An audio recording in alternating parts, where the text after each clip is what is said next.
আমার কণ্ঠ ছিল বজ্রের হুঙ্কার, পৃথিবীর মানচিত্র আঁকাতাম ইঙ্গিতে। আজ জীর্ণ দেহে স্মৃতির আঙিনায় একা একা যে পথের পদচিহ্ন মুছেছি আঘাতে। ভাগ্য ছিল হাতের মুঠোয় বন্দি, শত্রুর চোখে দেখতাম কালের প্রকৃতিক। জনতার উল্লাসধ্বনি ছিল মরণের গান। আজ ভগ্ন সিংহাসনে শুধু শূন্যতার স্থিতি।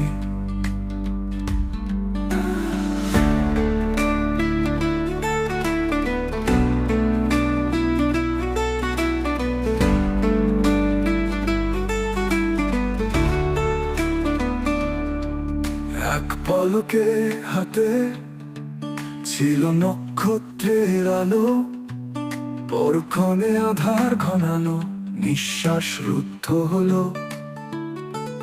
জানলাম আমার যত ওই সূর্যের স্তম্ভ, গড়া ছিল মরীচিকার ধুলি আর ক্ষণিকের জল বিন্দু। ওই বাজে জেরুজালেমের করুণার্তনাদ, যেন লুপ্ত সাম্রাজ্যের প্রেতাত্মা পাড়াগায়। তুমি হও মোর দিকভ্রান্ত পথের ধ্রুব তারা, আমার স্বপ্নগুলো দিক দিগন্তে খুঁজে বেড়ায়। কোন অমোঘ নিয়তির চক্রে বাধা, তোমার বিরহে সত্য হলো নির্বাসিত। সেকালে তো ছিলাম অন্ধ ক্ষমতার পূজারী,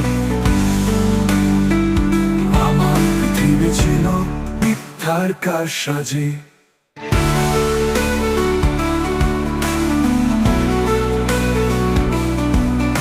সে ছিল প্রলয় নাচন, বিধ্বংসী ঝোড়ো ঢেউ, ভেঙে দিল যত অহংকারের স্তম্ভ চূড়া। ধূলিসাৎ হলো দর্প, বাজলো হাহাকারের বিন। মানুষ বিস্ময়ে দেখলো মিথ্যার পতন চূড়া। বিদ্রোহের বন্দি চলে হৃদয়ের গভীরে, আমার ছিন্ন আত্মা কাঁদে মুক্তির আশায়। একাকিত্বের অভিশাপ অনন্তের কারাগারে, কে আর এমন বিষাক্ত রাজদণ্ড ধরতে চায়। ওই বাজে জেরুজালেমের করুণার্তনাদ, যেন মুক্ত সাম্রাজ্যের প্রেতাত্মা পাড়াগায়। তুমি হও মোর দিকভ্রান্ত পথের ধ্রুব তারা, আমার স্বপ্নগুলো দিক দিগন্তে খুঁজে বেড়ায়। কোন অমোঘ নিয়তির চক্রে বাধা, জানি অনন্ত আকাশে আমার নাম লেখা হবে না। তখন সত্যের স্পর্শ পাইনি তো, সেকালে তো ছিলাম অন্ধ ক্ষমতার পূজারী।